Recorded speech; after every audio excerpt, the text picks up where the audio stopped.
Hi friends, இதுங்க வந்து ரோஜா செடிக்கு ரெகுலராக நடக்கக்கூடிய ஃபங்கல் இன்ஃபெக்ஷனுங்க. இந்த மழை காலத்தில் வந்து மழை பெஞ்சு முடிஞ்சதுக்கப்புறம் இந்த லீவ்ஸ் ஃபுல்லாக எல்லோ ஸ்பாட்டாக அப்படியே ரவுண்டாக அப்புறம் எல்லோயிஷாக மாறி அப்படியே வந்துடுவாங்க. அதை நம்ம பார்த்துட்டு அப்போயே நம்ம எடுத்து விட்டுறணுங்க. தண்ணி ஓவராக இருந்தாலும் இது மாதிரி வருவாங்க. அதோடைய மழைகள் வந்து நிறையா பெய்கிறதுனால நம்மளுக்கு வந்து இது மாதிரி எல்லோ ஸ்பாட் வரும். அதே மாதிரி ஒரு நர்சரியிலேருந்து செடியை வாங்கிட்டு வரப்பையும் பக்கத்தில் உள்ள செடிகளுக்குள்ள ஃபங்கஸ் வந்து இதுக்கு ஒட்டிக்கிட்டு இவங்களுக்கு இது எல்லோ ஸ்பாட் காமிப்பாங்க. அதோட இன்னொரு பெரிய முக்கிய விஷயம் பாருங்கள், அந்த ரோஸ் வந்து எவ்வளோ நல்லா இருக்குது.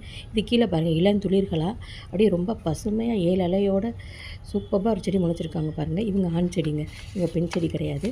இந்த ஒட்டுக்கு மேலே இருக்காங்க பாருங்கள், அங்கே தான் வந்து நம்ம நார்மல் செடி வளரும். ஒட்டுக்கு கீழே வளர்கிறது எல்லாமே வந்து ஆண் செடிகள் தாங்க. நல்லா ஸ்ட்ராங்காக இருக்காங்க. இவங்களை வந்து நம்ம கத்திரிக்கோல் வச்சு தாங்க கட் பண்ணணும். எனக்கு வந்து இப்போ கட் பண்ண முடியல, வளையிறாங்க, அடியிலேருந்து வந்திருக்காங்க. எவ்வளோ பசுமையாக எவ்வளோ முட்டு விடுற ஸ்டேஜில் இருக்கிற மாதிரி எவ்வளோ இளந்துளிராக இருக்காங்க பாருங்கள். இவங்க ஆபத்தானவங்க, இவங்களை பறித்து போட்டுருவாங்க.